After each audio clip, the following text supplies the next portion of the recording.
Welcome back to the channel. This is Freddy Storm and you're watching fifth and final part of What If Kid Naruto was the first wielder of Death Note. If you enjoy this video, please like, share and subscribe to this channel. Now wasting no more time, let's start the story. Ryuk continued to stare at the blonde, still not believing what had happened in the room, as he left the room, thinking, hey, he's already doing it. He seemed to have noticed a completely different side of Naruto there. He had never witnessed the blonde exhibit such a wide range of emotions.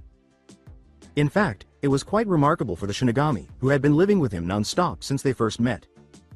I want to erase as much hatred from this world as possible. It doesn't matter to me if the people see me as a god, a murderer, a monster or whatever. I'm just doing what my heart is telling me to do.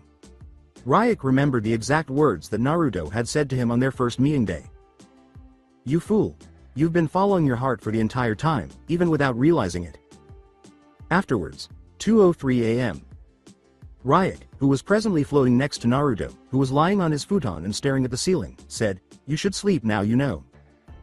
You yourself said how lack of sleep can be detrimental to a mission, with a bored expression on his face.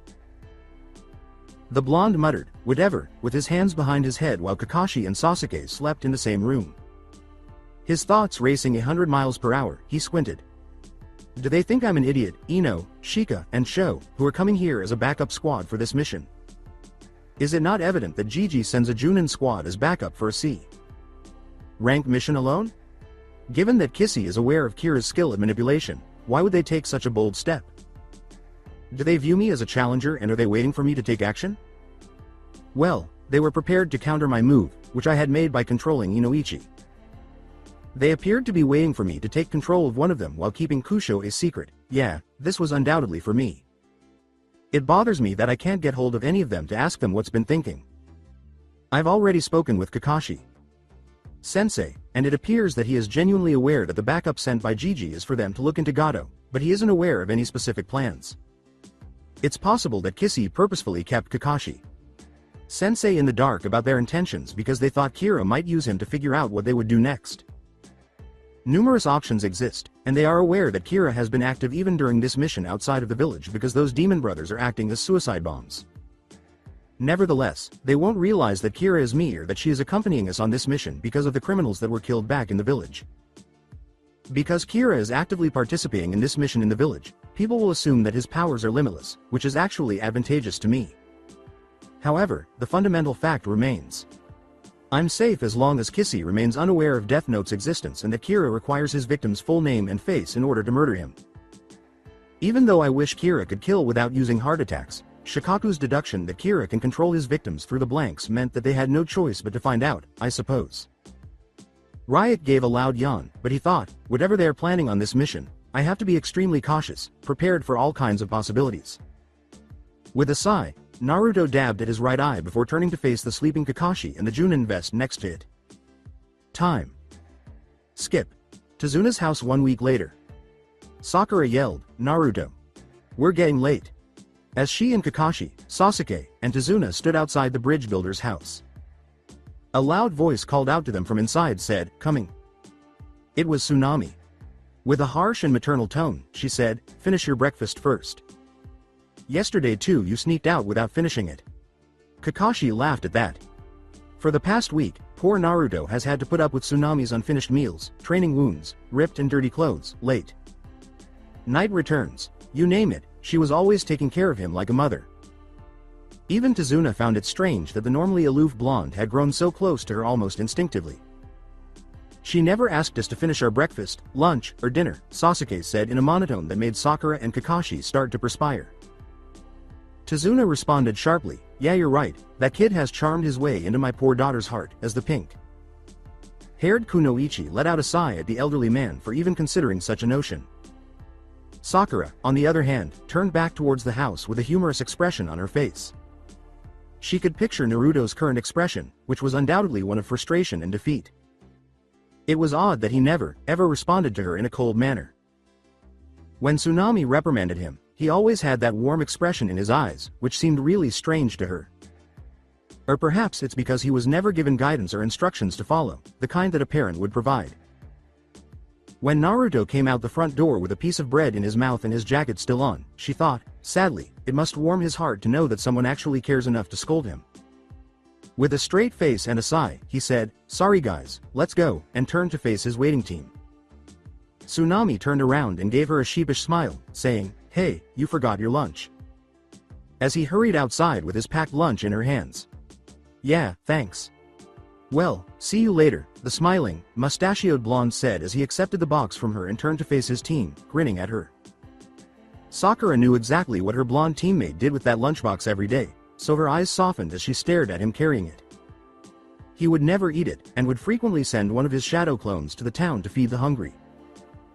She had no idea Naruto was so kind. The pink-haired Kunoichi, who was usually the target of his icy manner, frequently wondered if he was truly self-centered or if it was just the way he behaved around her. Her respect for the Jinchuriki had suddenly increased, witnessing him do such a thing, indifferent to his own stomach. Sakura noticed Naruto frowning a little at their beginning of their stroll. "Let's go then, this is our last day here. The bridge is almost completed and soon we can head back to home," Kakashi said with a smile. She was aware that he disliked Konoha generally. She just didn't know why at the moment, but she planned to find out soon. However, she was actually saddened to see him react in this way when she mentioned the word, home. True, he had no one to go back to. Nobody was expecting him there, and there was nothing that could make him truly happy. Although she suspected it was primarily due to the conditions they had been living in for the past week, even Sasuke appeared content with the idea of finally going back to the village. But Naruto seemed happy enough to stay with Tsunami, seemingly unaffected by their somewhat subpar living circumstances. As they continued to walk, Sakura thought reflectively, "I guess Tsunami-san was able to give him something that Konoha couldn't give him since he was born." After a few minutes, the bridge. Tazuna, who was looking at the bodies of his coworkers that were lying on the bridge, gasped, "What the?" Kakashi narrowed his eyes, taking in the dense mist surrounding the scene. The Junin muttered to himself, "It seems they're back. This mist, there's no mistaking it," and reached for his hite. 8. "You three, get in position," he yelled as the blonde stood behind Tazuna and Sasuke and Sakura took their places in front of her. "So, they hit at last, huh?"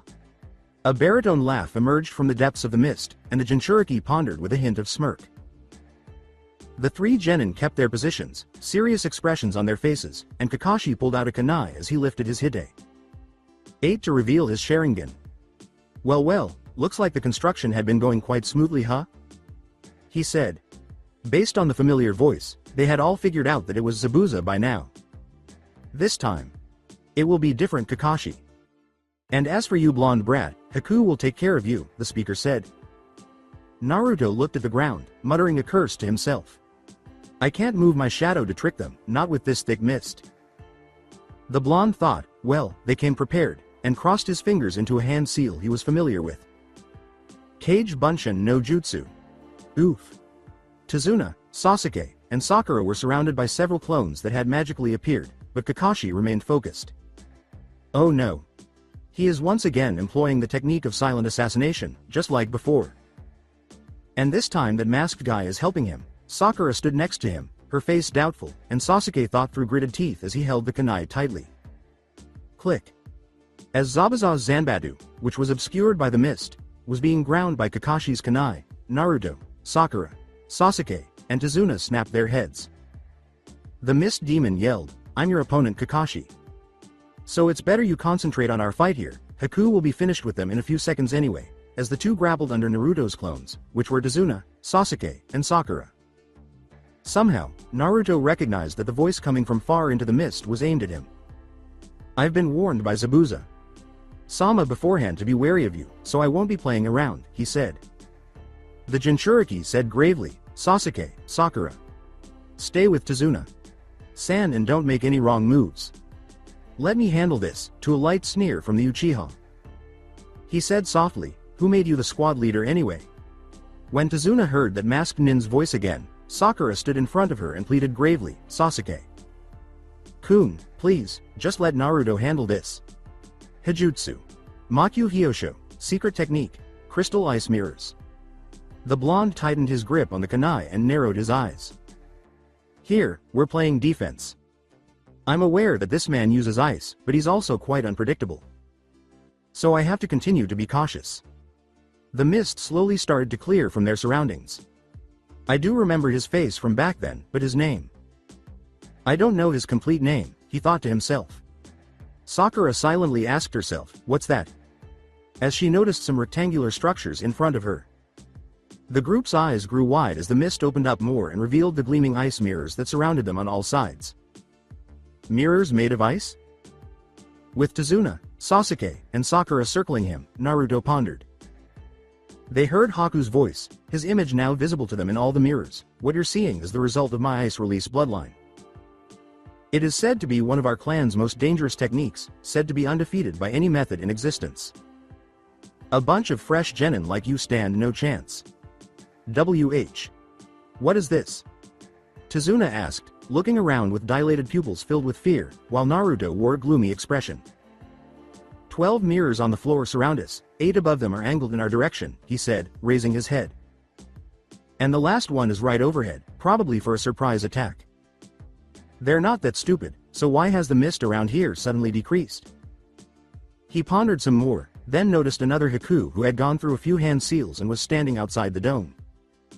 It's returning, the mist, Sasuke realized. With all of his clones in defensive positions and no one being able to see anything in the zero visibility dome, Naruto reasoned that this technique must be putting a strain on him if he requires a clone to separately maintain the Kirigakure no Jutsu from outside. With a sharp upward head shake, Naruto said, now, get rid of your clones. There. Oof. The memories of his clones being struck by a volley of senbon caused his eyes to widen in surprise. He vanquished my clones with a single blow? This guy is no joke. There's no way that could have happened unless he really killed them, striking the critical areas. I assumed, he said. Sakura inquired, a look of surprise on her face, Naruto, your clones got dispelled? The blonde remained silent. The Jinchuriki closed his eyes and inhaled deeply to regain his composure. Sasuke said in a low voice, stay quiet Sakura, knowing what his blonde teammate was planning. Alright, this puts us in a very difficult situation. As Naruto opened his eyes, he thought, the mist is really making us helpless here. I have to rely on my senses. Look out. When Tazuna was suddenly shoved, Sakura and Sasuke instinctively jumped back, causing the bridge builder to slide on the ground on his back. They quickly looked up to see Naruto remove a senbon from his right shoulder and was now standing where Tazuna had been moments earlier. Naruto, are you okay? Sakura cried out, watching the blonde wander aimlessly with his eyes closed. So he's going straight after Tazuna, huh? With a composed expression, he thought, figures. It's his mission to kill the bridge builder, and it's our mission to protect him. Sasuke and Sakura slowly stood up, unsure of what to do. I don't know what kind of jutsu you were using, but you're the first one to be able to sense my attacks. Or maybe it was a fluke? Haku questioned. This mist is making it impossible for me to do anything. When Sakura started to run in Tazuna's direction, the Uchiha thought, gritting his teeth, only he can even remotely sense this guy's attacks. The pink-haired girl froze in terror at this statement, if you take one more step, I will not hesitate from killing you girl. Sakura, stay put, calmly commanded Naruto. Hi. Sasuke remained where he was, his fists clenched, and Haku spoke calmly, as you probably deduced by now, I'm trying to avoid you three. My target here is the bridge builder. But if you get in my way, if any of you get in my way, I won't hold back. Reflect, my friend. What's going through your exhausted mind?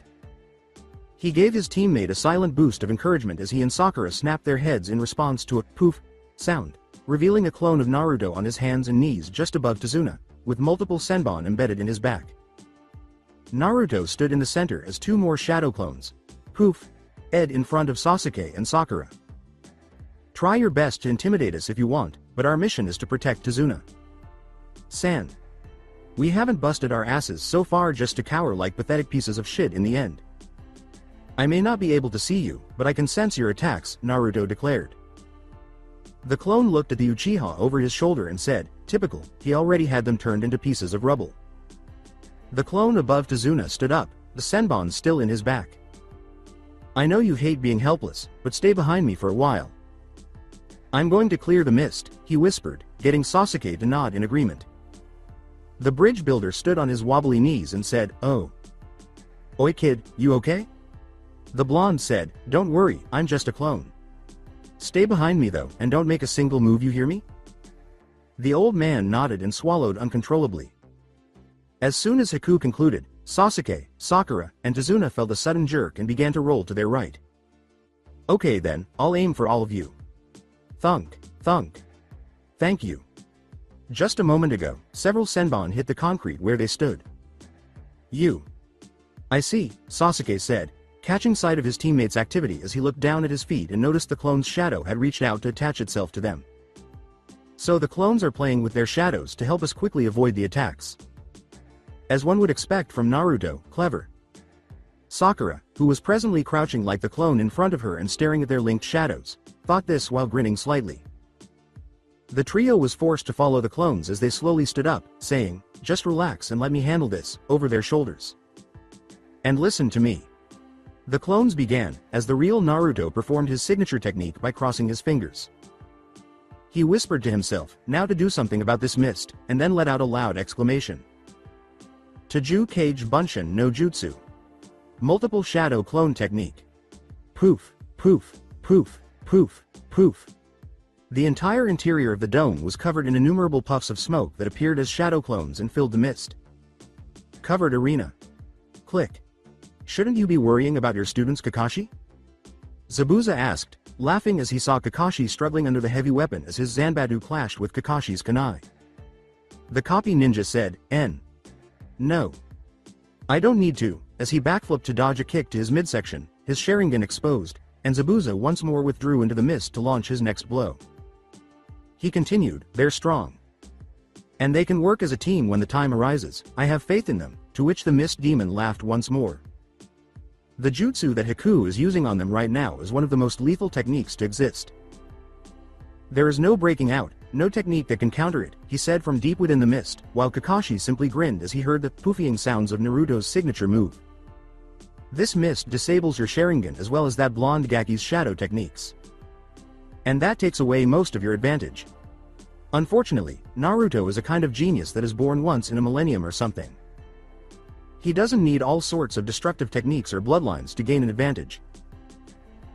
He can use anything around to him to his advantage, even the simplest of rank techniques. I can confidently say that there's no jutsu in the world that he can't counter, his voice was audible. With demonic glee, Zabuza charged towards the copy ninja from behind, saying, "Quite the confidence you have in your blonde student. I would love to see the look of failure as a teacher on your face then, when you find yourself dying in front of your students' corpses." Oof. Haku said, "As I said, you can't counter this technique. I can move with the speed of light inside this dome, you can't match my speed in here, coming from the mirrors." The smoke had filled the space once more when it cleared, revealing Naruto standing in the center, Sasuke, Sakura, and Tazuna in the same spots, and all of the clones he had previously created having been dispelled in a matter of seconds. Naruto said coolly, a smirk on his face, "I rarely find anything that truly impresses me, but this has. I commend you for not being in over your head even after possessing such a godly technique." As he slowly emerged from the mirror at the top, directly above Naruto, Haku exclaimed, "And I commend you on being able to keep your composure in such a situation. When you can see nothing but the mist. Even the seasoned shinobi find themselves panicking in such a situation. But now, it's over." Whoosh. Oof. After using the Senbon to attack Naruto at breakneck speed, Haku flew back to one of the mirrors as the blonde puffed out smoke. Tazuna stood behind Sakura and Sasuke, their eyes widening with shock.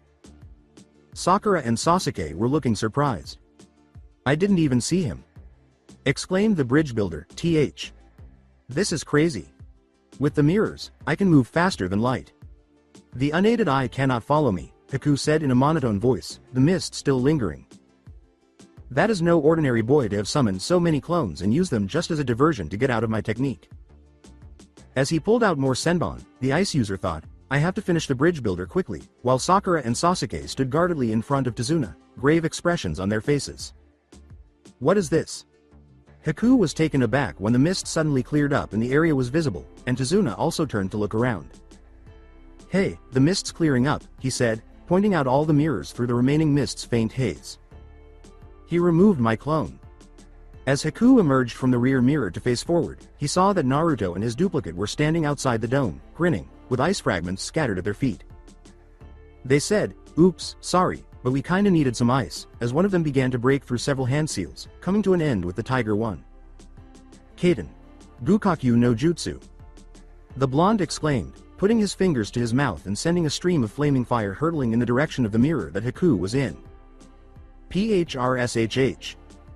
After slamming into the mirror, the smoke that emerged quickly showed the unharmed mirror and Haku's reflection there.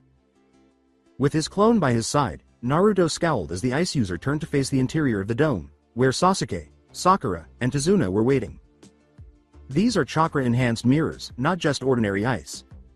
Don't underestimate me," he said and turned around. He pulled out several senbon and exclaimed, "I've wasted enough of my time, now to end this." Sasuke and Sakura, on either side of Tazuna, had their kunai out. Haku sighed and the kunoichi yelled, "Yeah, like we'll let you." The ice user muttered, "Fine then, you give me no choice. I warned you earlier," as his face emerged from one of the mirrors and he sped towards Sasuke at an incredible speed. Slash. Sasuke skidded violently back onto the concrete, spilling blood as his body came to a stop. Haku stammered to himself, shocked, "I can't move," as he stood in front of Sakura and Tazuna, his kunai poised where Sasuke's neck was and blood drops falling off its tip. When Sasuke slowly stood up with blood running down his slitted throat, the ice user's eyes widened and her face turned green at the graphic scene. "Hey, that's 'cause I don't want you to," the ice user said. How are you still alive?"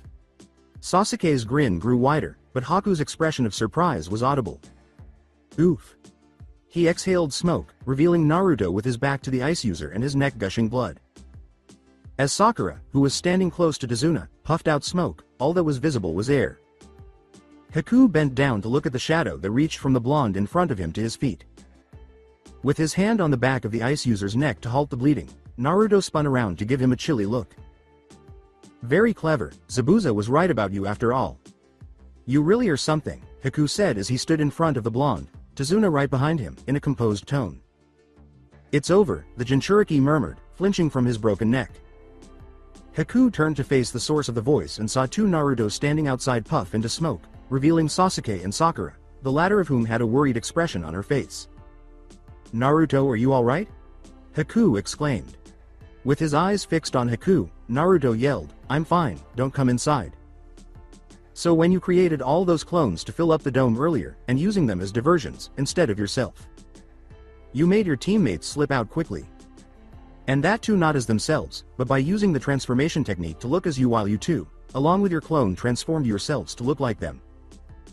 All that to make me think that you had gotten out of the dome and that your teammates were inside, protecting the bridge builder. And then the Uchiha outside, still under the transformation, used that fire jutsu to try to destroy my mirrors from the outside. Yes, it makes sense now.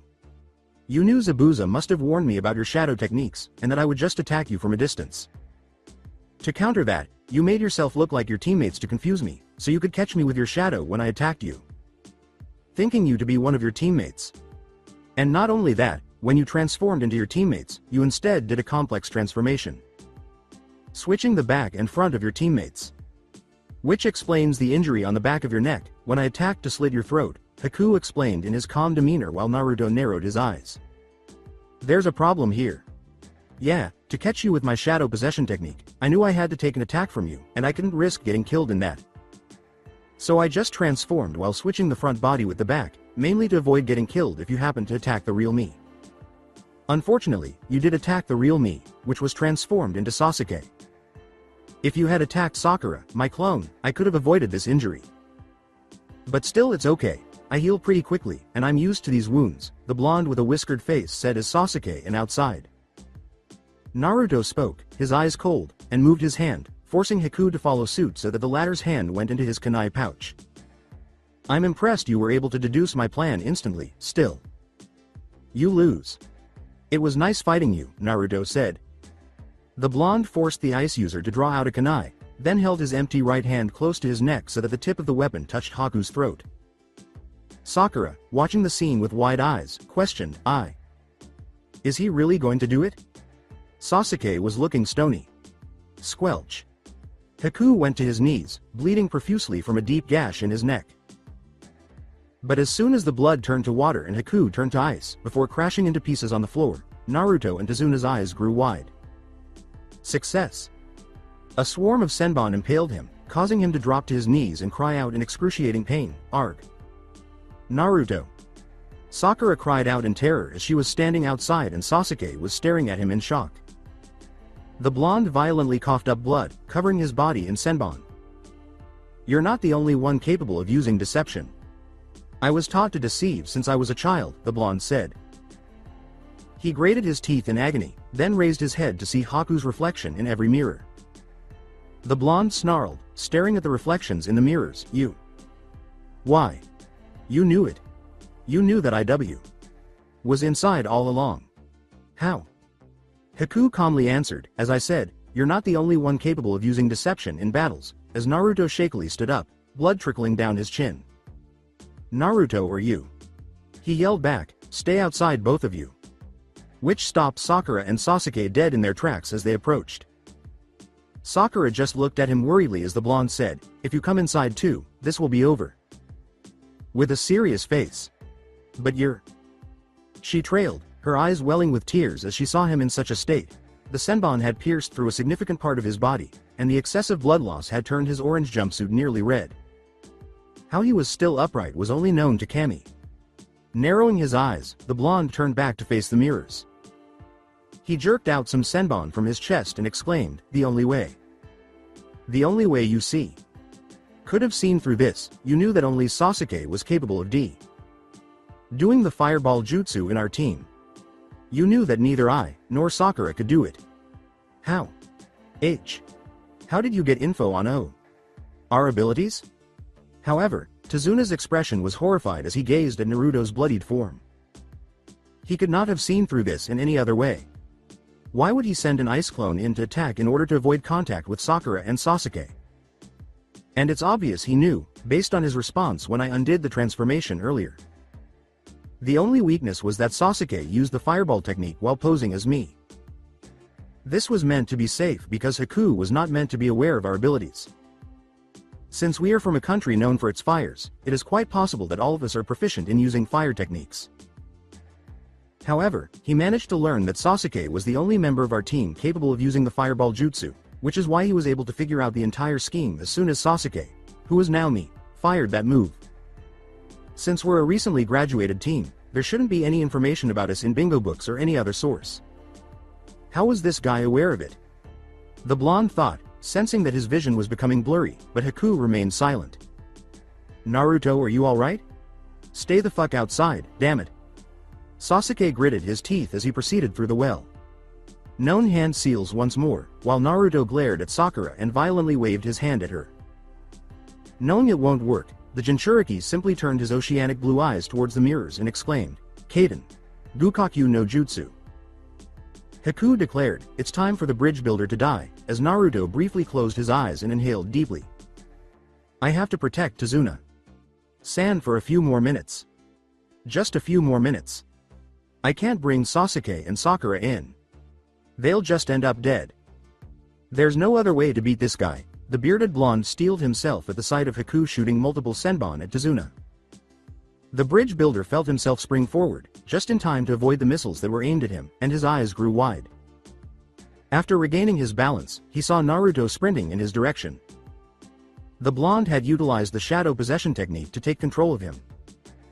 The sudden release of the technique caused Tazuna to stumble on his feet as the Jinchuriki skidded to stop in front of him, releasing the jutsu. He huffed, removing the remaining senbon from his upper body. "Stay behind me, oh. Old man," as the bridge builder simply nodded, too terrified to say anything. While Sasuke and Sakura remained outside, Haku spoke, "You have my respects. Even while standing on death's door, you still want to protect the client." Cling. As Sakura's kunai bounced back from the mirror, doing no damage, the Uchiha yelled in frustration, "Damn it, we have to do something. The idiot will die like this." She pulled out more shuriken and kunai and replied, her face showing some panic, "What do we do? These mirrors just won't break." The two of them shook their heads at Naruto, who was still staring into the mirror and keeping his eyes fixed on the enemy while Tazuna just sat there looking traumatized. Sasuke. Sakura. Don't fret. Just stay outside, this should be over in a few minutes. They exclaimed. I'm running low on chakra.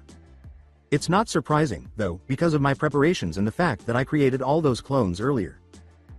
As he performed the crisscross hand seal, the Jinchuriki thought, I'll just have to protect Tazuna-san for a while.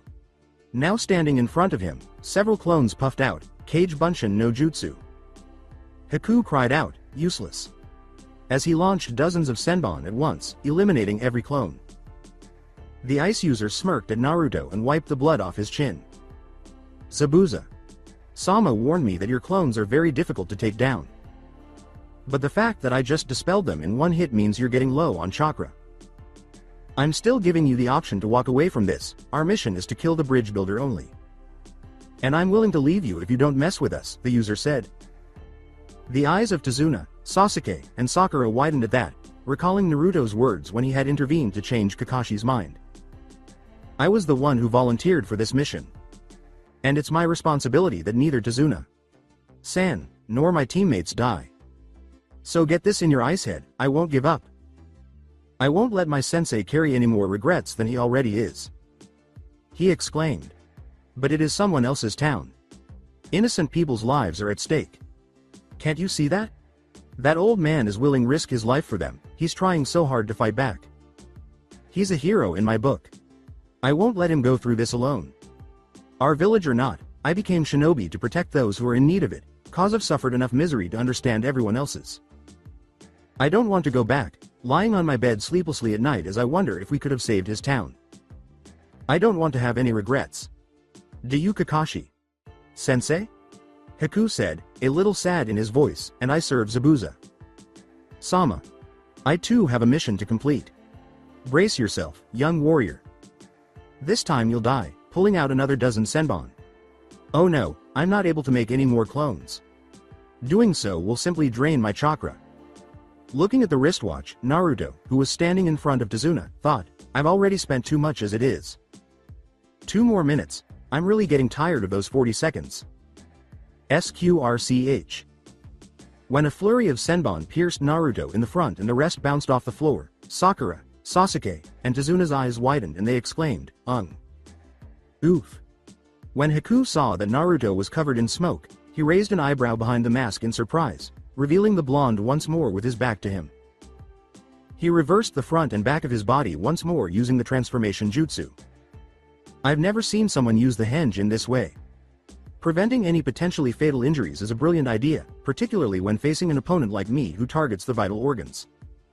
However, why? He appears to be waiting for something, and despite the circumstances, he is still hopeful. Why is he just dragging out this fight? Looking at the pincushion that was Naruto's bloodied back, the ice user thought to himself. The blonde spat out more blood and jerked to his knees, panting heavily. Oh. Oi. Tazuna stumbled as he placed his hand on the shoulder of the Jinchuriki, who raised his head to cast a sidelong glance at the bridge constructor. He gritted his teeth and gasped in excruciating pain, his breathing raspy and uneven. Why? You. Okay? He said. Tazuna finally managed to pull himself out of his daze, with Senbon stuck in the floor all around him. You idiot, of course I'm okay. You've already done enough. Just get out of here. It's enough. The bridge is almost finished anyway. My life doesn't matter anymore. Your mission is complete, get out of here. He exclaimed. Naruto raised his head to meet the bridge builder's eyes, a self-assured smirk forming from his bloodied lips. Tazuna just stared at him in shock as he said, Why? You're the hero of this town. Heroes need to be alive. To teach the next generation. He stared at the elderly man, his right eye closed and his left half closed, saying, Your grandson needs tea. Too. No. That heroes do exist. Your daughter needs you. So shish. Shut the hell up, old man, and let me protect you. The blonde felt his vision grow fuzzy and swore to himself. God damn it, not now. Naruto put his right palm on the ground and let out a wheeze, lowering his head and trembling his knees as he slowly stood up. He said, "S. Stay down," raising his arms horizontally to stand guard in front of Tazuna, who was crouching with his eyes closed. "G. Give it your best shot." The Jinchuriki yelled, his back to the bloodline user, panting hard as he tried to stay conscious. Naruto inhaled deeply as Haku's words rang in his ears. "You truly are one of the rarest geniuses the world of shinobi has to offer. It was my privilege to have fought you. Sayonara," he said. "I'm not going to die here. There's still too much to accomplish." "Ryuk, what the devil are you doing? Make him move quickly, please. And I'm depending on you now, Kyuubi," he thought, his perceptive ears alerted to the swarm of senbon that was once more drawing near his back. But he felt another torrent of senbon coming Tazuna's way from one of the mirrors in front of him, and he cursed silently. "Fuck." With a swift reflex, the blonde threw himself protectively over the dumbfounded bridge builder, his eyes tightly closed as he braced himself for more excruciating pain. He closed his eyes and a few seconds went by. Naruto slowly opened his eyes to see a shadow in front of him, not wanting to add any more pain to the already intense throbbing sensation throughout his body. "No." He snapped his head up and gasped when he saw Sasuke standing in front of him, his back to him and his arms spread wide in a protective manner. As he looked over his shoulder at the blonde, the Uchiha coughed.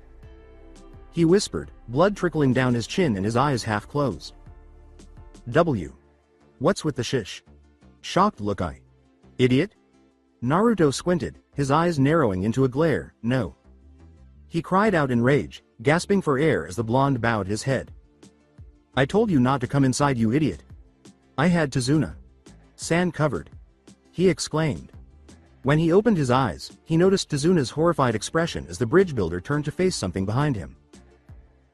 The blonde's eyes narrowed and his pupils widened in surprise when he saw Tazuna's glasses reflection, which was primarily pink. The blonde felt a new emotion for the first time in his life, a chilly grip on his heart. If he had been in the right frame of mind, he would have been shocked to see his entire body freeze in terror. "Is your teammate that precious to you, that you would opt to throw your own life for him?" Haku asked, startling the Jinchuriki out of his reverie. Sakura was standing in the same pose as Sasuke, her back to him. Sakura.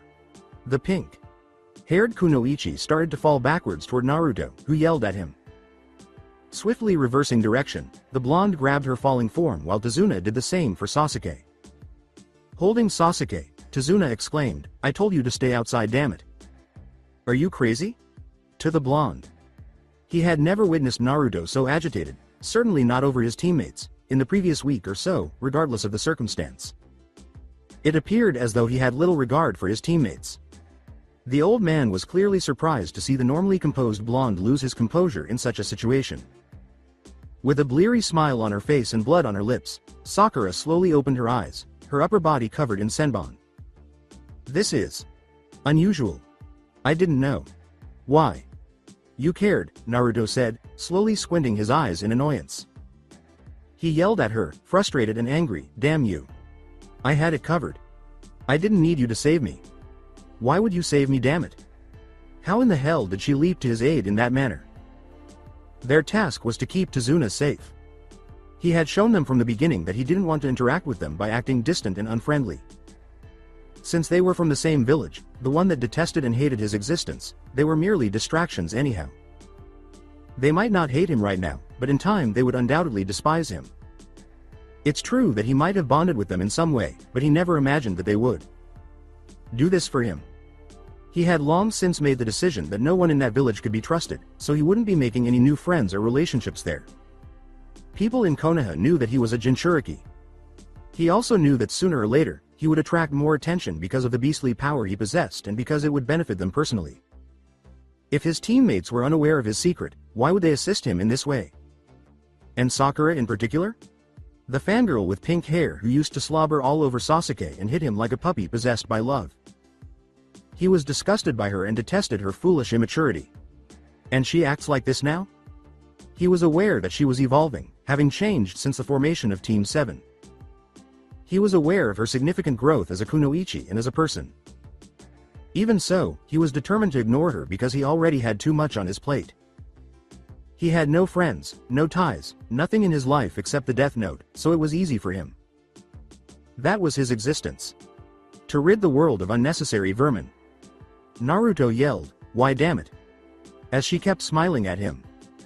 It infuriated him that he couldn't understand why she jumped in front of him. Nothing escaped his understanding. If I'm not strong enough to defeat the enemy, I can still be strong enough to sacrifice myself, Sakura said as her eyes grew wide and she trailed off to catch her breath. For the sake of my comrades, the blonde exhaled tremblingly as the pink-haired Kunoichi concluded. Those words caused him to trip back to the day Team 7 had formed, replaying his own words from that time in his mind. A dead last like me may not be strong enough to take an enemy down, but unlike you, a dead last like me is strong. Willed enough to sacrifice himself for his comrades. Despite being in excruciating pain, the blonde, with her head resting on his lap, looked at his pink-haired teammate and smiled at him. Sakura. The Jinchuriki, presumably for the first time in his life, was at a loss for words. When Team 7 was announced, he never would have imagined such a thing. Sasuke said, Kakashi. Sensei asked us a question when this team was formed. Yuji gave us an answer, while Tazuna held onto him and Naruto eyed him. My response that day. I wouldn't let my comrades be killed, nor would I abandon the mission. With a lowered head, he acknowledged what they had done. Their goal was Tazuna, and he was their ally. As he held Sakura tightly, she coughed violently in his lap, and the blonde let out, "Idiots." With worried eyebrows, he said, "Sakura. Hold yourself," to the pink-haired Kunoichi, who gave him a feeble smile. A rare sight. Indeed, she said as she slowly closed her eyes, widening his. The blonde with whiskers exclaimed, Hey, get a hold of yourself," and gave her a light cheek slap before her hand went limp in his lap. "Oh. Oi. What's wrong, Naruto?" Sasuke's raspy voice was met with silence as the blonde kept her wide-eyed gaze fixed on Sakura's face, seemingly in a trance. With wide glossy eyes, Tazuna gazed at the pink-haired Kunoichi and uttered a terrified whisper, "Oh Kami no. Why the surprised look on your face? Is this the first time someone precious to you has died?" Haku said with an icy voice. He continued to gaze at her, taking in the carefree features of her face, the pink hair strands coated in blood, and the senbon protruding from her front. "My name's Haruno Sakura. My likes include. My hobbies are. My dream is too. And my dislikes are. A certain pervert. Hey Naruto, since you gave me your lunch, I think I should treat you to lunch too. You bastard. I'm gonna kill you asshole. You should be a porn teacher instead of being a ninja. Do you have no shame? WHO gave you the license? You should be banned, you hentai. Baka. I don't care if you fail me for this, but I'm gonna kick you in the balls Beckham style. Sasuke. Kun is not a gay. So Naruto, you nervous for your first mission out of the village? Kami knows I'm a nervous wreck. Shish. She's. Tazuna stumbled, appearing shocked as his pupils trembled. Naruto. What happened? Sasuke gripped his shoulder in agony and asked, gritting his teeth. Deathly silence fell over the room for a few seconds as the blonde remained silent, leaving Tazuna with a dejected expression on his face. The Uchiha, shocked to hear his teammate's devilish, rougher voice, snapped open his eyes and said, "Stay put." Tazuna. San. Sasuke, while Tazuna gaped at Naruto. FSSHH. The bridge builder looked at the thick whiskers on his cheeks as smoke slowly sizzled out of the seated blonde, spiky hair growing. Naruto's voice was a low rumble, change of plans. As red chakra started to leak out of his body. What the heck is this? While Sasuke felt himself immobile from the unbearable pain, Tazuna sensed something evil emanating from the blonde. What's this red chakra about? As he watched the weird chakra emerge from the blonde and spiral around him, along with the dust on the concrete floor, Haku thought to himself. Sasuke peered at Naruto through half-lidded eyes, his bangs growing longer and shadowing his eyes. What's going on with him? As this was going on, Kakashi and Zabuza broke up their fight when they sensed the negative chakra leaving the dome. This is the chakra of the nine-tailed fox, no mistake about it. I'm shocked, Kakashi thought, and Zabuza was equally astounded by the evil vibe he could feel. What is this chakra? Only a Biju can have a chakra this strong and intense. A droplet of perspiration trickled down his cheek. However, how? There must be a catch. What could have made him lose his composure? Based on his interactions with his fair-haired pupil, Kakashi was aware that not many things could agitate the typically composed Naruto. His sensei was not very emotional. Instead, he was typically calm, collected, and unaffected by strong feelings. I need to get this done. With decisive thought, the Junin reached into his vest pocket and pulled out a scroll. He opened it and spiraled it around himself, developing chakra as he went. The mist rogue laughed as the Junin asked, "That Haku boy has some pretty interesting abilities. What clan did you kidnap him from anyway?" The vile chakra was growing stronger by the second, and Kakashi began to feel a little anxious. I did not steal him or anything. More like he was available at the time. Looked like the Yuki clan had developed a habit of throwing off its prodigies he said. The silver-haired Junin spoke loudly, grabbing Zabuza's attention. What do you say, Zabuza? We finish this fight and the winner gets to see what's going on there, they said. Tempting, I was about to say the same thing. Let's finish this, copy ninja. Kakashi smirked at his adversary's loud declaration, swiping the scroll's length with his blood-stained fingers before creating the ram seal. He cried out, slamming the scroll to the ground. Kachiyose no Jutsu. Summoning technique. Oof. Naruto placed her head gently on the ground and steadily stood up, feeling the violent streams of twisting chakra regress and cover him like a cloak. The blonde lifted Haku's face, his wounds healing at incredible speeds, and his eyes widened as the senbon that had pierced through his flesh whizzed out of his body with a jerk, clattering on the floor. The ice user let out an audible gasp as he realized he was staring into deep red orbs with black slits that seemed to be piercing right through to his soul. The blonde gave the ice user in front of him a stern look as he peered coldly through his bangs. You're going to die, by my own 2 hands. Painfully, Haku and Tazuna and Sasuke were sent reeling by the deep growl that reverberated throughout the room. What is this boy? The ice user's heart raced as he saw Naruto raise his hands into a hand seal he was familiar with. Taju Kage Bunshin no Jutsu. Multiple shadow clones technique. Oof. Even Kakashi and Zabuza were startled when an audible, abrupt burst of smoke filled the entire dome and poured out in a violent shockwave. Haku, Tazuna, and Sasuke were unable to see anything and were waiting for the thick smoke to subside with their eyes closed. The ice user emerged partially from the top mirror and went through a few hand seals. Fuden. Kazikiri no Jutsu. Wind release, wind cutter technique. Instantly, like an exploding shockwave, he unleashed a concentrated stream of wind chakra from his mouth, slicing through the wind and smashing the smoke out of the dome. Haku took a sharp breath and stared at the orange that had filled the dome, all those hundreds of blondes staring at him in the top mirror. Holy, Tazuna exclaimed as he and Sasuke surveyed their surroundings, gawking at the all-orange in confusion. How can he still use the multiple shadow clone technique? It is an improved form of the shadow clone jutsu, which the first Hokage outlawed. How? Where is the source of all this chakra? The Uchiha gritted his teeth in agony as he attempted to move. The real Naruto, who was standing in the center, said, first to take care of this undefeatable bloodline technique of yours, as several clones who were close to the ground. Level mirrors touched them. The clones, hunched over and wearing their rat hand seals, spoke as a group while standing in the center. Taju Kage Main no Jutsu. Multiple shadow imitation technique. No, Haku realized with dismay as he watched their shadows pass over the clones' bodies and up to the mirrors, touching them, before joining the ice mirrors. He's using my mirrors as the necessary area for his shadows to travel through. Unless I want to be caught by his shadow, I won't be able to use those mirrors. Go, the original Naruto commanded, gazing at Haku at the top of the dome mirror as his clones leapt to the mirrors above the ground mirrors using chakra underfoot. Having formed a chain with the large number of clones in the area, more shadows passed over them to connect with the mirrors on the first floor. The real Naruto said, "There. Your technique's taken care of," as he knelt down and fixed his gaze on Haku in the top mirror above him. The excess demonic chakra was causing the bottom of his ninja sandals to glow red. Now you die. Whoosh.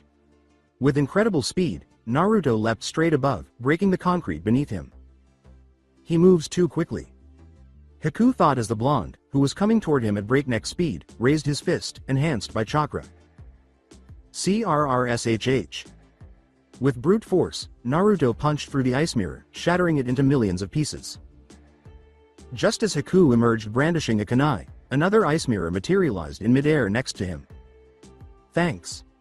Naruto saw a barely discernible blur as he caught his approaching wrist. The blonde gripped him tightly as Haku let out a painful cry as he heard bones crack. His wrist had now broken. The blonde pulled the bloodline user down with him as they both fell with gravity, refusing to let go of the struggling ice user. Thud. With a heavy landing that left a small crater on the concrete, Naruto held Haku's wrist tightly with an iron grip while the ice user struggled on. His head was lowered. The blonde raised his right fist, glaring coldly at the struggling nin's mask, his chakra. Charged fist trembling with fury, his red eyes displaying his unbridled rage. Kernshish. Hearing the sounds of his last few ice mirrors breaking, as the blonde's clones crashed through them, Haku snapped his head. As Naruto spat some blood on the ground, he whizzed his head back in response to another wave of pain shooting through his wrist. He snarled, "There goes your unbeatable technique." And as for you, as all of his clones puffed into smoke in the distance. Sasuke gazed at Naruto, who clenched his chakra. Charged fist, with wide eyes. As the blurred fist got closer to him, Haku thought, "I'm sorry." Zabuza. Sama, a resigned expression on his face hidden behind the mask. Wham! As Haku's face was forcefully punched into the concrete floor, his mask shattered and Naruto grabbed onto his wrist, the crater beneath them growing wider. After removing his opponent's broken wrist, the blonde jumped on top of Haku and roughly grabbed his neck, choking the barely conscious ninja. When the Jinchuriki saw Haku's face, which, oddly, had a tiny smile on it, his eyes grew a little wider. "He's a girl," Haku said, releasing his hold on the ice user's neck. He looked at the blonde with half closed eyes and coughed lightly. He whispered, "W. Why do Y? You. Hesitate? F. Finish me O. Off," as Naruto condensed his gaze. With icy cold eyes, the Jinchuriki reached into the kunai holster with his right hand and withdrew a kunai. When Tazuna noticed the kunai descending toward Haku's neck and vanishing behind Naruto's back, which was facing both Sasuke and him, he withdrew his attention. However, the Uchiha squinted his eyes in confusion upon hearing no sound of flesh being pierced. So the death note struck first, Naruto thought to himself as he looked down at the lifeless form of Haku, the ice user staring at him with clouded, empty eyes, the kunai inches from his throat. He pocketed the kunai after spiking it around his index finger and stood up gradually, causing Sasuke to gradually lose consciousness. Naruto turned to face Sakura, and as he pulled his eyes away to the misty battleground between Kakashi and Zabuza, his eyes softened. He gave the order, "Stay here and hold on to them, Tazuna." San, casting a chilly glance at the terrified, pitiful bridge builder to make his point. After receiving a few hesitant nods, he quickly bounded off in the direction of the fight his sensei was having. But when the mist started to clear right in front of him, where they were fighting, the blonde abruptly stopped and narrowed his eyes. When it finally disappeared, he saw that Zabuza, the mist demon, was trapped by Kakashi's summoning pack and was struggling under those ninja dogs' jaws. W. What is this? Zabuza cried out, fumbling to break free as the dogs bit him hard and he growled in agony. As lightning crackled around Kakashi's right hand, he passed through 3 hand seals in his direction. "Let me demonstrate the sole jutsu I've ever created, my unique assassination method, the silver." Haired Junin said, raising his lightning fast hand in front of him. Standing behind the silver haired Junin, Naruto observed the scene with an expressionless, emotionless expression on his face. 1,000 birds, or Chidori. With his Sharingan blazing, Kakashi bounded forward at breakneck speeds, exclaiming, "This is where it ends." Zabuza. The lightning hand was getting closer to the rogue Junin's chest, and his eyes grew wide. Squelch. With his lightning encased hand piercing through flesh and dropping droplets of blood onto the ground, Kakashi stood looking around in shock. "No," Naruto said as he stood motionless and gazed with wide eyes at the unbelievable scene before him. H. Haku. Zabuza muttered, still imprisoned by the ninja dogs, as Haku stood in front of him and the ice mirror beside them slowly cracked and then crashed into shards on the concrete. Sayonara. Zabuza. Sama. The bloodline user dropped to his knees and then hit his face on the icy ground as Kakashi withdrew his hand, causing blood to spurt onto his covered face. What is? This isn't possible, I said. Naruto slowly lowered his head to look at the scroll that was lying in front of him, the scroll that Kakashi had just used for summoning, and thought, this doesn't make sense. A strong gust of wind blew past the bridge while the scroll spread out across the ground. The Death Note went wrong? As Naruto kept studying the scroll's contents, particularly the large name inscribed in blood, he thought to himself. Yuki Haku. Sayonara. Zabuza. Sama. The bloodline user dropped to his knees and then hit his face on the icy ground as Kakashi withdrew his hand, causing blood to spurt onto his covered face. What is? This isn't possible, I said. Naruto slowly lowered his head to look at the scroll that was lying in front of him, the scroll that Kakashi had just used for summoning, and thought, this doesn't make sense. A strong gust of wind blew past the bridge while the scroll spread out across the ground. The Death Note went wrong? As Naruto kept studying the scroll's contents, particularly the large name inscribed in blood, he thought to himself. Yuki Haku. Even with his mind racing with perfectly reasonable explanations that, by conventional measures, defied comprehension, he was unable to make sense of it. It did not malfunction. He passed away. He did pass away, a heart attack, and the Death Note did take his life. Then again, how could? A miracle? Did he somehow avoid death? He lifted his foot and stepped on the newly inked name, smearing it with blood, then scribbled over it to cover up any trace. The blonde with whiskers was still in a daze. What on earth had just transpired? There was no logic to this. Since he was still in the experimental stage, he could accept that there might be a few instances in which the Death Note did not function as intended. He could also understand if the Death Note actually failed to kill someone. However, this? Someone returning after passing away? This made no sense at all.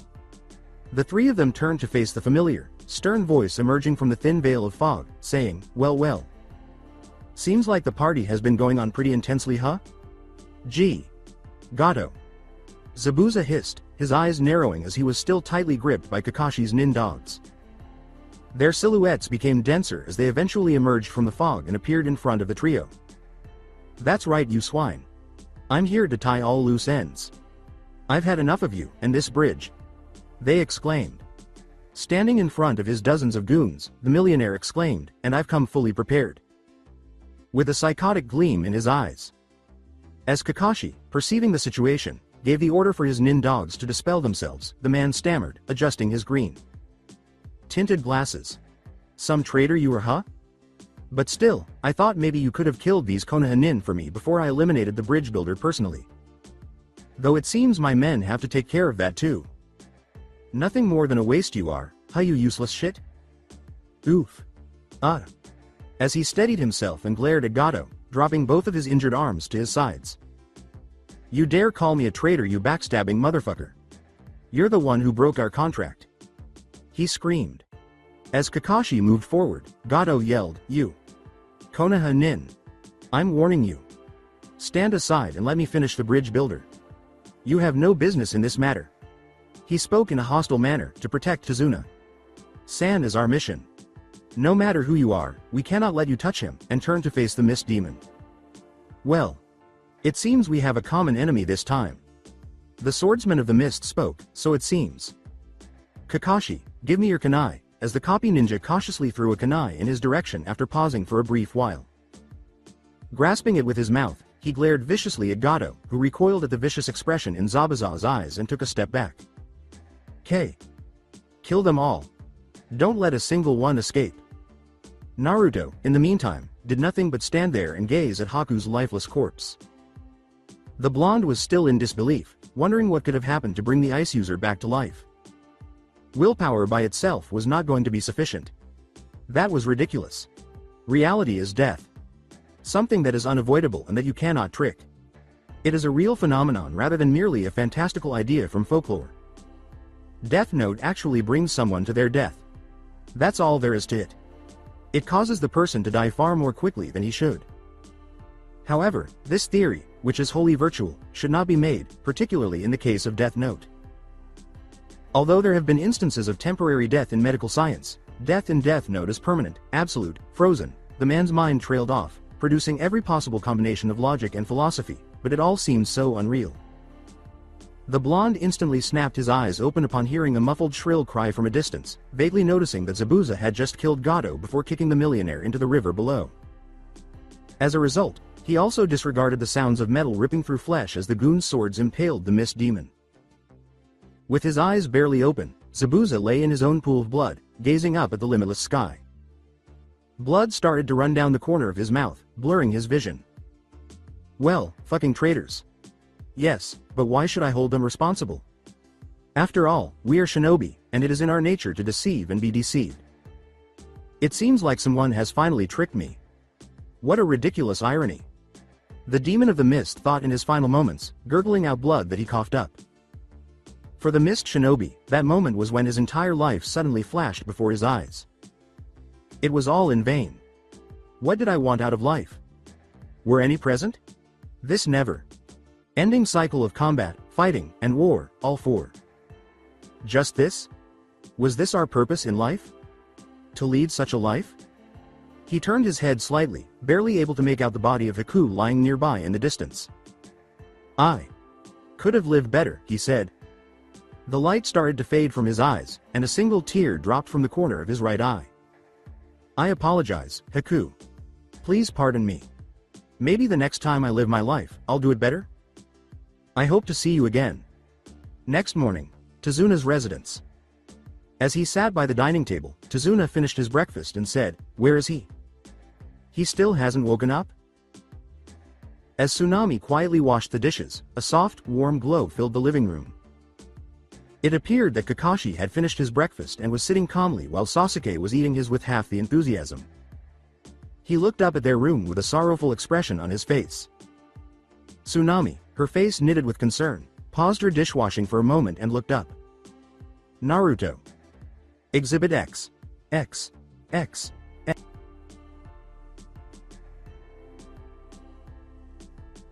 Ryuk said, "This is unusual of you.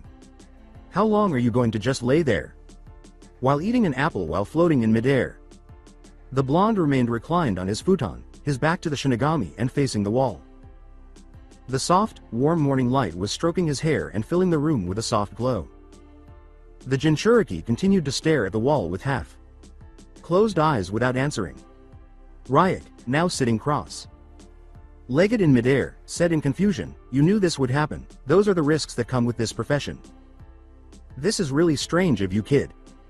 You were ready for this whole shinobi concept, you said so yourself. What the hell is happening to you now?" "I don't know, this is strange. This shouldn't have affected me, she was just a nuisance anyway.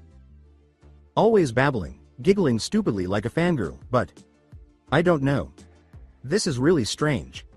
I'm not supposed to feel this way." Naruto breathed a sigh of relief, continuing to. The shinigami shrugged and munched on his apple, saying, "Well, I guess she grew up on you, huh? Despite you pushing her off all the time, I guess she did melt some of that icy heart of yours. That's how it is, kid, you can't control what you feel." The death god threw the leftovers out the window and there was silence in the room. "Oh, come the fuck on. She died. So fucking what? People die every day, damn it. It's something you humans always do and experience. It's pathetic seeing especially you, of all people, feeling like this. You forgot how those villagers treated you? You killed all of them, that didn't affect you. You were not even friends with her. Get a hold of yourself.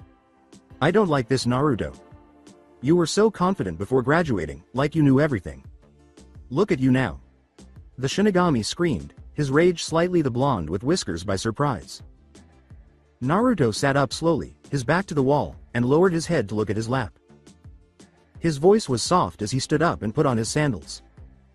"I guess it's easier said than done. I had gotten attached to her, to this team. I'm surprised myself that I'm affected. I shouldn't be, I don't want to be. But I am. Is that my fault, Ryuk?" he said. Naruto's eyes widened a little as he tightened the strap of his left shinobi sandal. No, but this is so unlike you. You never felt these things before. When I first met you, I thought you were a revenge-seeking, cold-blooded bastard. And now look at you, since you came here. You've gotten soft. What is it? What has affected you? Ryuk asked. He's got it. As he slowly got to his feet, his eyes softened. Naruto looked out the window and mumbled, never mind. I'll be back to myself once I get back in that hellhole. Bitterness was evident in his tone. Experiencing a comrade's death was a whole different thing, it caught me off guard. But I don't think I'll forget her. She was a good person, Ryuk. She was still young, seeing the world, experiencing the happiness, its joys, its cruelties, its dark side. She was maturing. She would have become a great kunoichi. And more than anything, she sacrificed herself to save me. I'm not deserving of that. Closing his eyes, Naruto wiped his face before swiftly fleeing the shinigami. Naruto, Ryuk thought to himself, surprised that the blonde genius was so affected. The Jinchuriki slid the door open and got out.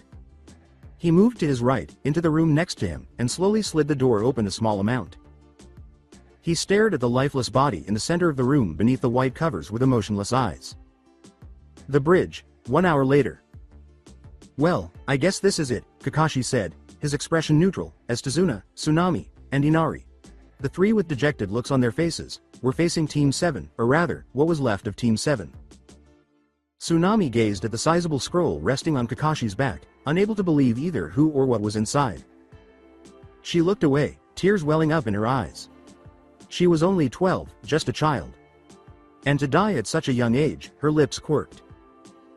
With a dejected expression, Tazuna was staring at the concrete floor, feeling a sense of guilt about their comrade's death. The silver-haired Junin bowed respectfully and said, "Thank you for letting us stay, Tsunami-san," with a tiny smile. Her voice quivered as a brief period of silence fell. "It was my pleasure, Kakashi-san. I will always remember your team, and what you have done for us. If it matters even a bit, I'm deeply sorry about your loss," she said. Kakashi gave her a small nod, then turned to walk slowly while Sasuke trailed behind, lost in his own reverie. When Tazuna moved forward, Naruto just stood there as though he was in a daze. Breaking out of his fantasy, he glanced up at the elderly bridge constructor and gave him a nod. He muttered in a solemn tone, "I hope things go well for you now. This was my first mission, so I'll always remember it," as Tazuna knelt before completely bowing in front of the young genin, startling the trio of people who were standing. "It was my fault. If I hadn't..." Naruto abruptly stopped him and bowed to the elderly man, saying, "Don't." As Tazuna lifted his forehead off the ground and sat on his knees to look at the blonde, the Jinchuriki's eyes softened. "You're only insulting us this way, you're mocking her sacrifice. Ever since this team was formed." He trailed, a regretful expression crossing his eyes that Tsunami saw right away. "Ever since this team was formed, I thought she was a useless part of this team. The weakest link. And she proved me wrong, by saving me itself. She sacrificed herself not only for me, but for the mission, for the cause we were fighting for. We had made our decisions when I argued with Kakashi. Sensei," he said. She stepped forward and bowed down to gently encircle Naruto in her arms, causing him to stiffen.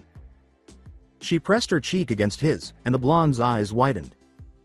"You're a hero, Naruto-kun, don't you ever forget that. And no matter what you have to do as a shinobi, what decisions you have to take. It's your intentions that counts," she said. After observing the exchange with great attention as moisture leaked from the Jinchuriki's ocean. Blue eyes, Ryuk closed his eyes quickly, inhaled deeply to regain consciousness, and gave her a hug in return. "It doesn't matter to me if the people see me as a god, a murderer, a monster or whatever. I'm just doing what my heart is telling me to do." Well, he neglected to write, hero, or perhaps there was a part of him that yearned to be recognized as a hero somewhere inside. The Shinigami thought, I guess, deep down, he yearns to be acknowledged, and managed to stifle a small smile with his non-human mouth. With closed eyes and a calm expression on his face, Naruto expressed his gratitude to Tsunami-san for everything, saying, "I will never forget you." He was clearly enjoying her warmth. She whispered, "Of course, you can't expect me to forget such a brave and amazing child like you either," and leaned back, letting go of his embrace. He gave her a small smile and nodded before turning to face Inari, who was on the verge of tears at this point. His lower lip was tense as he tried to hold back his tears. The blonde placed a hand on the boy's head and gave him a small smile. Tsunami smiled at their exchange, wiping a tear from her left cheek. "See you soon, little champ, and look out for your mom and the old drunk here. You're the man of the house now. Be strong, Inari, and be safe. Just be the way you are, and try not to let the bad things in your life change who you are," he whispered. Inari kept his head down and nodded stiffly. As Naruto nodded and grinned warmly at him, he blurted out, I will. And I promise to remember the cardiac jukebox." Staring at the empathetic blonde, Ryuk thought, that village really destroyed the most of this kid, the real Naruto. The Jinchuriki turned around and began to walk, waving lazily over his head. When Naruto heard Tsunami's shocked voice, his eyes widened in realization. He felt as though she was staring at the back of his head with wide eyes. Inari. Who told you about this? Cardiac jukebox. Shit. Now that he was moving more quickly, the shinigami became confused. Oi, what's the matter with you? Why are you trying to run while walking at the same time? Naruto. Inari said, dabbing at his tears as Tsunami covered her mouth in shock. Her heart was pounding against her chest, and memories of that night, all those years ago, were flooding her mind. Rewind. 5 years ago. BRSHT. FRSHHH. A woman in her early 20s exclaimed, "It's beautiful, isn't it too? San?" With a radiant smile on her face as she gazed up at the glowing sky full of festival fireworks. Sitting casually next to his daughter on a bench, the middle-aged man reprimanded her, saying, Hi, no need to get so worked up. You'll wake up, little Inari." Tsunami looked down at the infant nestled in her arms with a sheepish expression on her face as she calmed down. She watched as Inari furrowed his brows, opened his eyes gradually, and began to cry. The bridge builder shrugged, and Tazuna and Tsunami both blinked at the wailing infant. Told ya. Must be because of the fireworks though. The young mother cradled Inari in her arms and rocked him gently, rubbing her cheek against his tender skin to soothe him right away.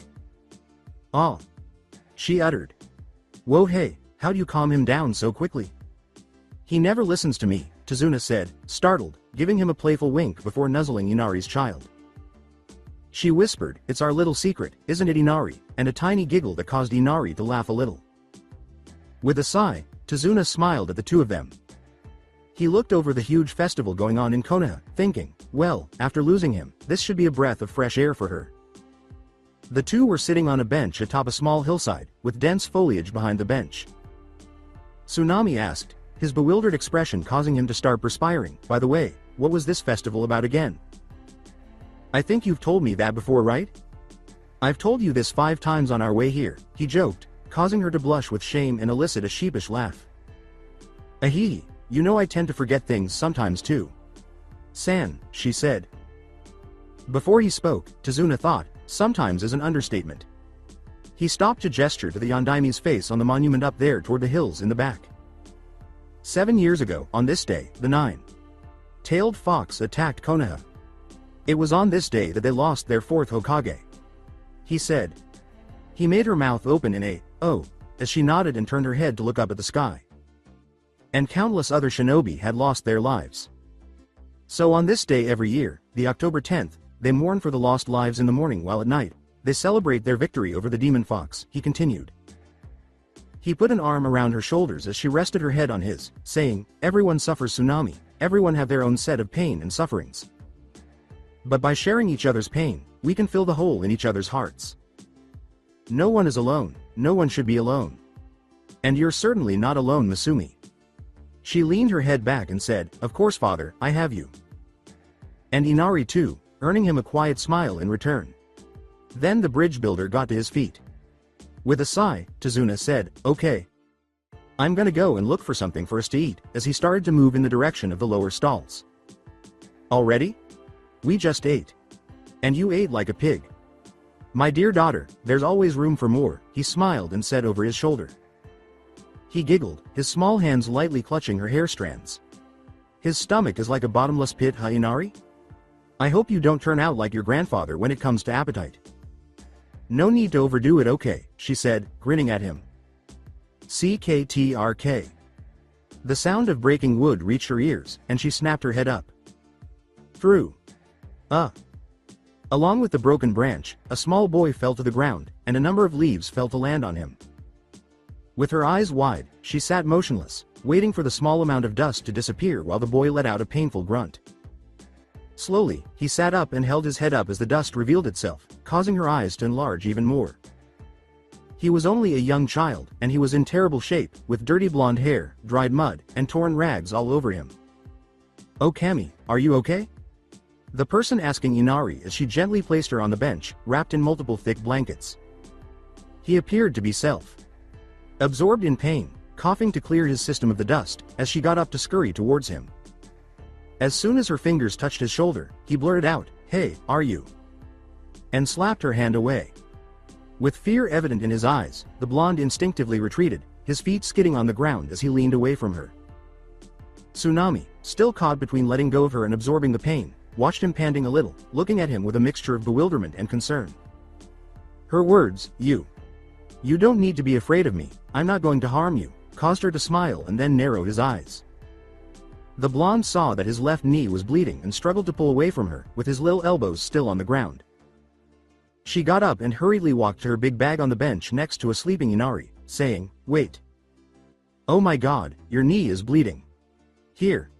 She quickly shuffled the contents inside and removed a small first aid kit, silently giving her father credit for that. She returned with some bandages and ointments, and the blonde watched her bewildered. When she stopped talking, the boy began to wipe the blood off his knees with the frayed sleeve of his shirt. "Here, don't move. Wait. Don't do the cut. Is it healing already?" "I'm shocked," she thought, and then she looked up into his remarkably blue eyes. No, they were dark and intense as he looked at her, seemingly gauging her. She looked at the bandages in her hand awkwardly before snapping out of his oceanic pools and back to him. He still seemed a little offended by her, extending his head as far away from her as he could. I guess I won't need these anymore," he said. Thoughts, more precisely questions, crowded her mind. Who was this young person? Did he not belong in the orphanage? Was he gone missing? Had he escaped after being abducted by someone? Had no one noticed that this little child was no longer wandering around outside by themselves, in such poor condition? All right, she inhaled deeply to herself. She was not at all pleased with what she saw because she had only recently discovered the joys of motherhood. Tsunami just kept staring at her, asking, "Where are your parents? Do you remember where you live?" With his keen gaze fixed on her, he rose slowly and gingerly. She watched as he stepped backward. She reached out to him again, and this time, he quickly responded, "Wait sweetie, I'm not going to hurt you." And then took a few quick steps back, swatting her hand away with the reflexes of a hardened survivor. She was shocked by his actions and tried to calm him down by holding her hands in front of her. It was obvious he was scared of her and felt uneasy. She asked him again, her intense eyes seeming to pierce her soul, Okay. No contact, I got it. But I'm not going to hurt you. Tell me, why are you in such a condition? Do you have parents?" He hesitated for a few seconds before finally shaking his head slowly. Her heart began to race as she became more worried about the blonde in front of her. "Anyone, a guardian?" He shook his head again. "Do you live in an orphanage?" She noticed a brief softening of his eyes, followed by another hardening as he shook his head firmly. This was too much to process. "Oh. Okay. It's. With these rags on and no one to take care of him, it was obvious he was homeless. Since Konoha was a shinobi village, the Hokage must have been notified by one or more ninjas who saw the young boy and reported it. Why didn't someone help this boy? Do you live on the streets?" This time, his eyes narrowed, her first indication of aggression. With a deliberate nod, he lowered his hands from their previous position in front of him to his sides, seemingly attempting to create a physical barrier separating them. She looked away, letting out a shaky breath and instinctively covering her mouth with her right hand. She could hardly believe how thin he was. It hurt to look at him like this. "Cammy, this child is being mistreated by you." She wouldn't have dared to ask the following query. How do you get food? WH. Where do you eat? The blonde gave her a perplexed look, and she noticed some tears had trickled down her glossy cheeks. She wiped them off quickly as he peered at something next to the bench. She followed his gaze and in an attempt to gather herself, inhaled deeply. It was a trash can. Hey. Are there others like you? Have you met someone who is living on the streets? She expected him to shake his head. Konoha was a prosperous village, one of the great 5 hidden villages. Here, there were no beggars, and orphans had a safe haven to guarantee that their childhood was safe and exactly how it should have been. How on earth could anyone have missed this child, God? Do they lack vision? While everyone else is having a good time, this boy is struggling to survive. All of a sudden, she became enraged with these people. It was clear that no one was concerned enough to inform the Hokage about the boy's condition. All right, this is just so, she sighed, holding her knees tightly while sniffing and dabbing the last of her tears from her cheeks. With a teary-eyed smile that caused his eyes to widen, she said, "Can you speak?" "Wait. Are you feeling hungry?" He briefly looked away before turning to face her. He nodded slowly. "Right," she exclaimed, getting to her feet swiftly. As he retreated in surprise, she smiled pitifully at him.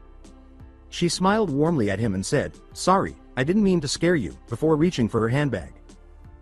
Tsunami opened it and pulled out a large amount of stuff, including several packed boxes and warm, thick plastic bags.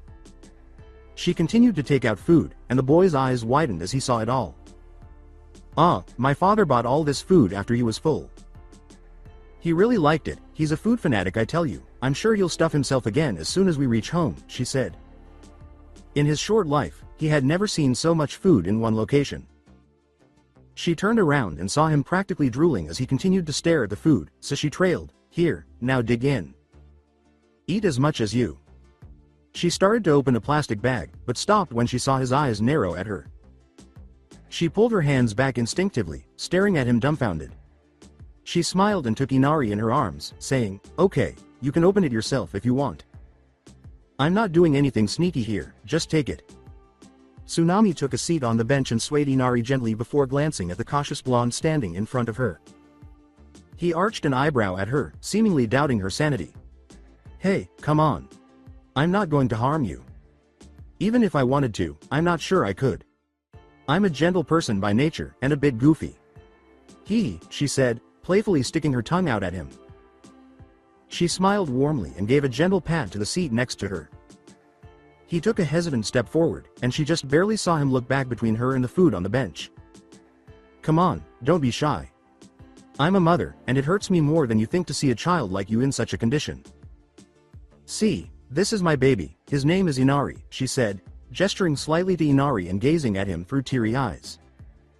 Her voice wavered with emotion. He stepped cautiously at first, and eventually made his way to the bench. He leapt and pulled himself up, using his hands as leverage on the metal, then sat on the edge of the bench, away from Tsunami. She gave him a sorrowful smile while he cautiously opened the bags, shaking hands. Before long, he was becoming as fat as her father. But instead of wrinkles in disgust and annoyance, she gave him a melancholy smile. Looking at him, the little blonde eating like he hadn't eaten in days, brought her to tears once more. Tsunami was startled out of her dream when she heard Inari utter tiny baby groans. With a light laugh, she realized that some of her tears had trickled into his eyes and nose. "Gomen Inari," she murmured as she gently dabbed at his eyes and nose.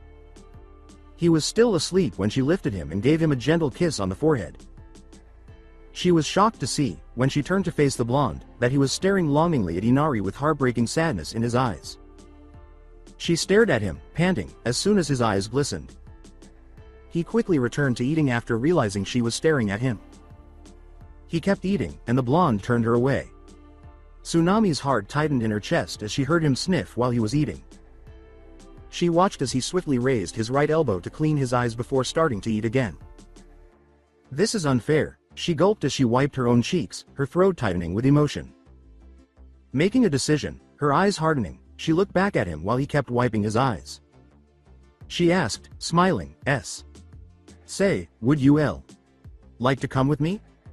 Hoping to make a positive impact on this boy's life. Anyone would have preferred something far better than this for him. When he shook his head erratically during his meal, she lowered her eyebrows in concern, almost pleading. She nearly begged him, knowing that pressuring him wouldn't help, even if it was for the better. Why? Are you afraid? Don't worry, I will take care of you. We live in Nami no Kuni, it's a good and peaceful place. I'll make sure that you're never alone again. You can live with us, we'll be your family, she said. With his back to her, the boy ceased eating and gave another shake of his head. His small shoulders trembled as he angrily wiped his eyes. Tsunami exclaimed loudly, her cheeks wet, what's the problem? Please trust me, you wouldn't have to live on streets anymore. You wouldn't have to endure this hell. She was keeping her distance from him purposefully because she knew he would just retreat back into his shelter. Even though he hadn't said anything to her yet, at least she had managed to get him to open up a little. When he had stopped eating, she collected herself and took another deep breath. Don't do this to yourself. Listen, if you are afraid. Just listen to what your heart is saying, she said. It must be telling you to leave with me, right? It must be singing to you to leave this kind of life, she said, shaking her head at the ridiculousness of what she was saying to a little child. If you are afraid, if you are confused, if you don't know what to do, please. Listen to your heart. She was confident that he couldn't comprehend even half of what she was saying. She whispered, trembling, well, if it's singing, I guess you could call it the cardiac jukebox, huh? And pursed her trembling lips in a thin line. She sighed shakily and wiped her cheeks for what felt like the 10th time, thinking to herself, I'm just rambling. With his back to her and his head lowered, seemingly deep in thought, the blonde had stopped talking. She remained silent, choosing to give him space to reflect. Even at his young age, he appeared to think deeply. If necessary, I will take him with me, by force, regardless of what he decides. When he's older, he'll see that it was a good decision. It's obvious he's going to die soon, so I can't just leave him here by himself like this again. She thought, holding Inari close to her. She raised her head at the sound of Tezuna's voice, saying, Tsunami. Ah damn. Should have asked someone to help me. She was relieved he was here, certain he could assist her in persuading the boy to accompany them. Here, father. She put Inari gently on the bench and ran to catch up with Tezuna. He exhaled in relief as Tsunami arrived and took several bags from him. If it weren't for the more important issue, she would have sighed in frustration. She spoke quickly, too. San, quick, there's someone. Just follow me, and briskly made her way over to the bench. Tezuna asked, looking worried right away. What happened? Is everything alright? Is Inari okay? Yes, everything is okay, just, she said, cutting herself short when she saw the blonde had vanished from his spot on the bench. Oh no. She glanced around nervously as fear took hold of her heart. Where is he? Hello? Hey. Where are you? She exclaimed loudly and rapidly, confusing Tezuna with her question. Tsunami? She kept looking around, wondering if he had fled. Her eyes were watering. Not once had she asked for his name. With tears streaming down her face, she trailed, N. No. He was here, just here. He was. As the bridge builder tenderly grasped her shoulder. He worriedly asked, What's wrong, Masumi? Who was here? What happened? As she started crying and sobbing into his chest. He hugged her back, not understanding what had happened. Flashback comes to an end. Wait. Fuck. Naruto exclaimed, his hands firmly tucked into his pockets as he walked swiftly ahead, his eyes shadowed. Ryuk turned to face Tsunami, the source of the voice, and then turned back to face him. Oi, what's going on? Asked the Shinigami. Naruto. Kun. P. Please wait. Tsunami, what's wrong? Ka. San. The blonde heard Inari and Tezuna call out to her, and the Jinchuriki could just make out the sound of her footsteps as he picked up the pace, making them sound more and more distinct. Flying beside the now running blonde, Ryuk asked in confusion, What's wrong? Why are you running? I ought to have been more cautious. Naruto chastised himself mentally as he ran on, zoning out Tsunami's cries from behind him with shadowy eyes. Please. I beg you. Stop. A faint thud startled him, and he gritted his teeth as Tezuna and Inari hurried to her aid. If you are afraid, if you are confused, if you don't know what to do, please. Listen to your heart. He slowed his pace gradually and came to a stop, but Ryuk gave him a weird look. His breathing was harsh, his shoulders were rigid, and he continued to stare at the ground with his eyes clenched shut. Goddammit. Tsunami? Tazuna worriedly questioned as he assisted his daughter in standing up. Inari was by her side, staring at her with a mix of confusion and worry. She quickly wiped away the dust from her elbows and watched as her eyes grew bigger as he stood there with his back to them. As she fled once more, a wave of anxiety swept through her, causing Inari to turn to face Tazuna in search of clarification. She's coming again, Ryuk said, scratching his head. He had no idea what was happening and assumed it was just another insane human endeavor. The Shinigami watched as Tsunami ran up to him and gave him a firm back hug before sobbing uncontrollably. Tightening her grip on him, Naruto stood there rigid, her body trembling with her muffled sobs. She closed her eyes and moistened her cheeks, sniffing several times. "IKN. Knew it. Why? You were familiar. Why didn't you tell me?" She questioned as Naruto turned to face her and gave her hands a gentle tug. With a faint smile on his face, he gazed at her, his warm eyes conveying nothing. He said calmly, "Tell you? Didn't you already have enough on your hand? I was just happy to meet you, Tsunami-san," as Ryuk fixed his gaze on him. She opened her eyes after wiping them and saw him in a completely different light. After everything this little boy had been through, she was certain he would have passed away by now. He shook his head and she asked, Did you know I was here when you volunteered for the mission, against your sensei's wishes?" She lowered her eyes regretfully and he smiled and said, "No, I didn't have a clue. I was actually shocked to see you standing at the entrance of the house of our client. I was really happy to meet you again, that was enough for me. I'm sorry, I wanted to adopt you. But I really wanted to help you. Why did you? No, you were just a child, afraid, of course you would run. To this day, countless times I wondered what happened to that child, if he was alive or not. And if he was, how was he? Was he still living on the streets?" Naruto grinned as he wiped her left cheek, bending down to meet him. "You yourself told me just now, it's the intention that counts. The fact that you wanted to help me, and were ready to go as far as to adopt me, was far more than anyone had ever done for me. It was that night, I guess, that gave me the courage to endure everything," when she gave him a shoulder shake. With hope in her eyes, she asked, What happened to you after that? Were you put back into the orphanage?" He kept his eyes closed, a smile plastered on his face. A small smile appeared on his face as Ryuk looked on in shock. Nope. Even better, I was adopted. My new parents always treated me as their own, and I found a new little sister, whom I have the duty to protect now, as her older brother of course, he said. Tsunami split a strand from her face, and her face lit up. She gave him another hug, this time saying, Really? I'm glad. I'm so glad. The Jinchuriki gave her a gentle hug in return. He said, lidding his eyes as the mustachioed blonde stared at the floor, "Yes, but I never forgot you for even a moment. Even when I was down at times, I always remembered what you said. I always tried to follow my heart." She leaned back and grinned at him. He smiled tightly and she patted him on the head. "It feels like a weight has been lifted off my chest. But still, I wish I could adopt you." "Oh well, you have your own family now," she said. "Tsunami, what happened?" she asked, turning around to smile at Tazuna and Inari's approaching forms. Ryuk continued to look at the blonde in front of him as she exclaimed, "Father, Inari. You wouldn't believe who our hero actually is." With a bright smile. Naruto. A few minutes later, in the vicinity of Nami no Kuni. "It's so annoying that I'm asking you, come on. What was that like back then? And why the hell did you lie to her?" Ryuk asked sharply as he flew through the forest alongside the blonde. Naruto let out a small sigh within and continued. "Nothing, just a glimpse of heaven I got in my hellish past."